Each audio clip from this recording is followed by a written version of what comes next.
നമുക്ക് മഹേഷിന്റെ ഇഷിതയുടെയും നാളത്തെ നല്ലൊരു വിശേഷം കേട്ടാലോ. അതിനു മുമ്പായിട്ട് ആദ്യമായി കാണുന്നവരുണ്ടെങ്കിൽ ചാനൽ ഇഷ്ടപ്പെട്ട ഒന്ന് സബ്സ്ക്രൈബ് ചെയ്യാൻ മറക്കരുത്. വീഡിയോ ഇഷ്ടപ്പെടാൻ ലൈക്ക് ചെയ്യാൻ, നിങ്ങളുടെ വിലയേറെ അഭിപ്രായങ്ങളൊക്കെ രേഖപ്പെടുത്താനും മറക്കരുത് കേട്ടോ. നമുക്ക് നേരെ നമ്മുടെ വിശേഷത്തിലേക്ക് പോയാലോ. അങ്ങനെ നാളത്തെ വിശേഷത്തിൽ രചനയ്ക്ക് സഹിച്ചില്ല. ആദ്യം ഇഷിതയുടെയും മഹേഷിന്റെ അരിയിലേക്ക് വന്നേ. പിന്നീട് അതിന്റെ പേരിൽ രചന വന്നു കിടന്ന് വഴക്കുണ്ടാക്കുവാണ്. അതിനുശേഷം ആദ്യയോട് പറഞ്ഞു, നീ എന്തിനാണ് ഇങ്ങോട്ടേക്ക് പോകുന്നത്?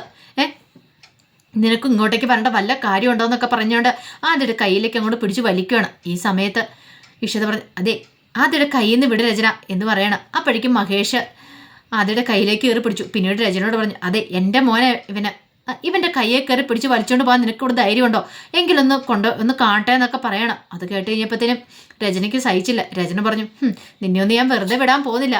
ഇതേ ഇവളാണ് എൻ്റെ കുട്ടിയെ തട്ടിക്കൊണ്ടുവന്ന് ഞാൻ പരാതി കൊടുക്കാൻ പോവാന്ന് പറയണം. ഇത് കേട്ടപ്പോൾ ഇഷിത പറഞ്ഞു, അങ്ങനെയാണ് രചന കൊണ്ട് കൊടുക്കുക, അതിനൊരു തെളിവുണ്ടെ കൊണ്ട് ഹാജരാക്കുക. ഇതേ കുട്ടിയുടെ അച്ഛൻ തന്നെയാണ് കുട്ടീനെ ഇങ്ങോട്ട് കൊണ്ടുവന്നിരിക്കുന്നത്, അല്ലാതെ ഞാനല്ലെന്ന് പറയണം. പിന്നെ രചനയ്ക്ക് അങ്ങനെ എന്തെങ്കിലും ഇതുണ്ടെങ്കിൽ രചന അതങ്ങോട്ട് മനസ്സ് വെച്ചാൽ മതി എന്ന് പറയണം. രചനയ്ക്ക് സഹിച്ചില്ല.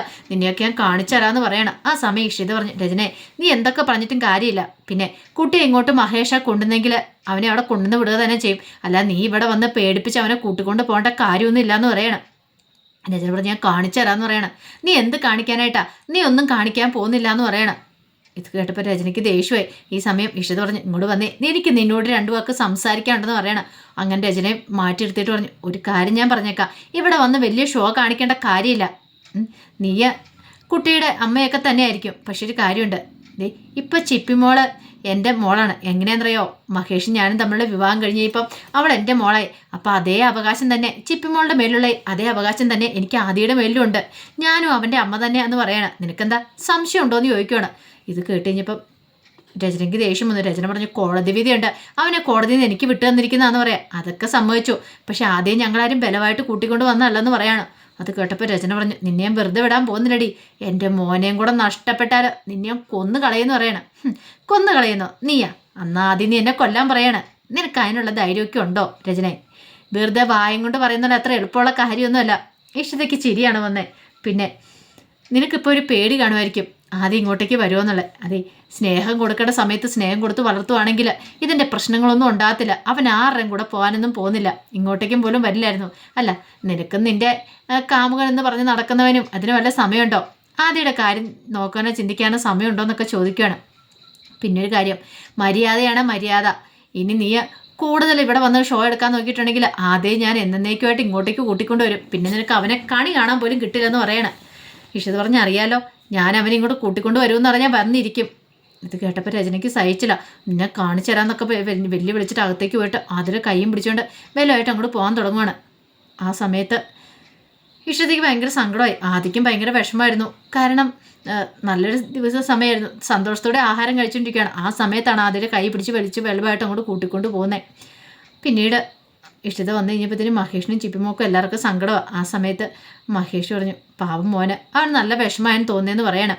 അത് കേട്ട് കഴിഞ്ഞപ്പോൾ ഇഷിത പറഞ്ഞു, വിഷമിക്കൊന്നും വേണ്ട മഹേഷ്, എല്ലാം ശരിയാവുന്നൊരു ദിവസം വരുമെന്ന് പറയണം. സ്വപ്നവല്ലി പറഞ്ഞു, എൻ്റെ കുഞ്ഞാണെ കഴിച്ച ആഹാരം പോലും കഴിച്ചില്ല, അതിനു മുമ്പ് പോയില്ലെന്ന് ചോദിക്കുകയാണ്. ചിപ്പിമോൾ പറഞ്ഞു, ഡാഡിയോട് ആദ്യമായിട്ട് അധികം സംസാരിച്ചു പോലും ഇല്ലെന്ന് പറയാം. അതൊന്നും എനിക്ക് കുഴപ്പമൊന്നുമില്ല.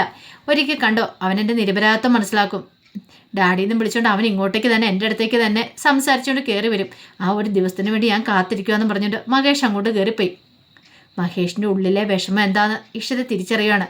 കാരണം ആദ്യം വന്നു, പക്ഷേ മഹേഷിനോട് എന്ത് സംസാരിച്ചൊന്നുമില്ല. മഹേഷിനോട് ദേഷ്യമായിരുന്നല്ലോ, എന്നാലും അവനൊരിക്കൽ തന്നെ തിരിച്ചറിയുന്നൊരു ചിന്തയാണ് മനസ്സിലുണ്ടായിരുന്നതെന്ന് ഇഷിതയ്ക്ക് മനസ്സിലായി. പിന്നീട് ഇഷിത നേരെ മുറിയിലേക്ക് ചെല്ലുമ്പോൾ മഹേഷ് ഇങ്ങനെ ആലോചിച്ചുകൊണ്ടിരിക്കുക. മഹേഷിനെ പോയി സമാധാനിപ്പിക്കുന്നുണ്ട്.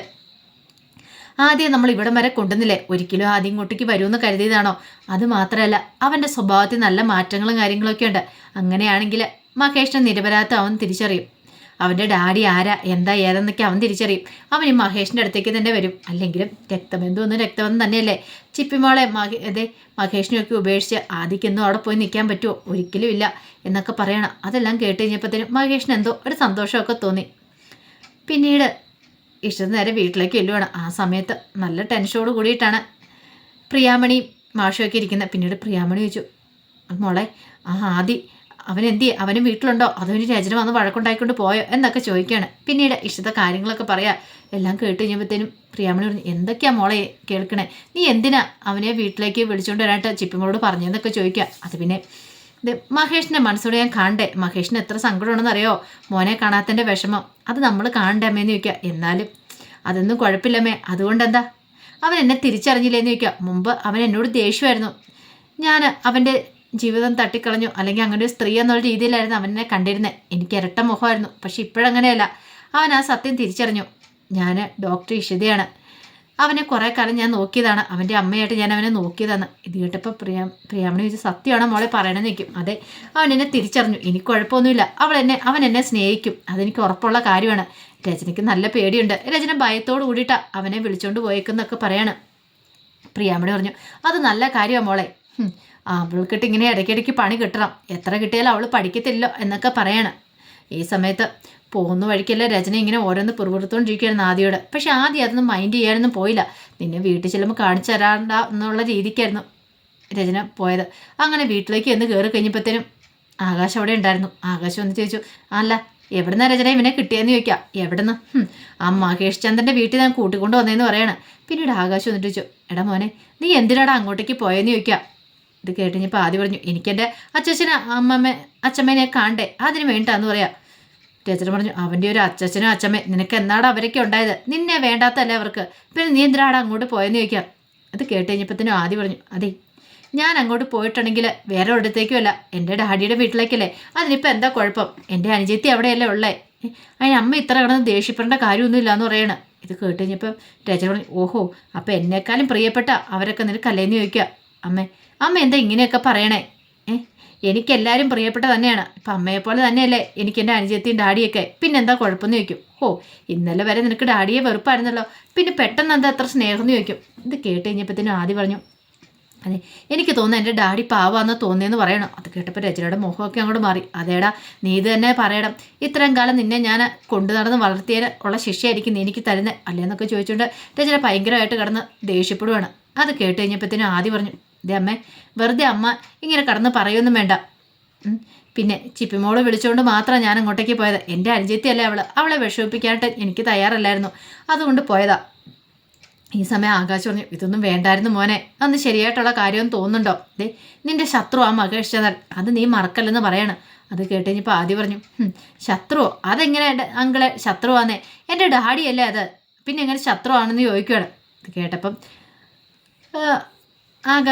ഇത് കേട്ട് കഴിഞ്ഞപ്പോഴത്തേനും ആകാശിന് പിന്നെ എന്ത് ചെയ്യണമെന്ന് അറിയത്തില്ല. കാരണം ആകാശിൻ്റെ നാവിറങ്ങിപ്പോയി. പറയുന്ന കാര്യം 100% ശരിയാണ്, അവൻ്റെ മനസ്സൊന്ന് ഇളക്കാൻ വേണ്ടി പറഞ്ഞ കാര്യമാണ്. ഈ സമയം രചന പറഞ്ഞു, നീ എന്താടാ പറഞ്ഞേ, നിന്റെ ഡാഡിയാന്നോ, ഇത്രയും കാലം നിന്റെ ഡാഡി എവിടെ പോയിരിക്കുമായിരുന്നു എന്നൊക്കെ ചോദിച്ചുകൊണ്ട് ഭയങ്കരമായിട്ട് ചീത്ത പറയണം. ആദ്യം പറഞ്ഞൊരു കാര്യം ഞാൻ പറഞ്ഞേക്കാം, ഇനി എന്നെ ഇങ്ങനെ ടോർച്ചർ ചെയ്യാൻ തുടങ്ങിയിട്ടുണ്ടെങ്കിൽ ഞാൻ അങ്ങോട്ടേക്ക് പോകും, പിന്നെ ഇങ്ങോട്ടേക്ക് വരില്ല എന്ന് പറഞ്ഞിട്ട് ഭീഷണിപ്പെടുത്തിയിട്ട് അങ്ങോട്ട് കയറി പോവാണ്. ഇതൊരിക്കലും പ്രതീക്ഷയല്ല രചനയെ ആകാശം, കാരണം അവർ തകർന്നു പോയി. ആദ്യം വെച്ചൊരു പ്ലാൻ നടത്തിക്കൊണ്ടിരുന്ന ആകാശ്, അങ്ങനെയാണെങ്കിൽ ആദ്യം കൂടെ ഇവിടുന്ന് പോയിട്ടുണ്ടെങ്കിൽ തൻ്റെ പിടിവള്ളിയെല്ലാം നഷ്ടപ്പെടുമല്ലോ എന്നൊരു ചിന്തയായിരുന്നു ആകാശിൻ്റെ മനസ്സറിയാം. അപ്പോൾ അതിൻ്റെ വിശേഷങ്ങളൊക്കെയാണ് കാണുന്നത്. ആ വിശേഷങ്ങൾക്കായി നമുക്ക് എല്ലാവർക്കും കാത്തിരിക്കാം കേട്ടോ. ഒരിക്കൽ കൂടി എല്ലാവർക്കും ശുഭരാത്രി നേർന്നുകൊണ്ട് നിർത്തുന്നു. നന്ദി.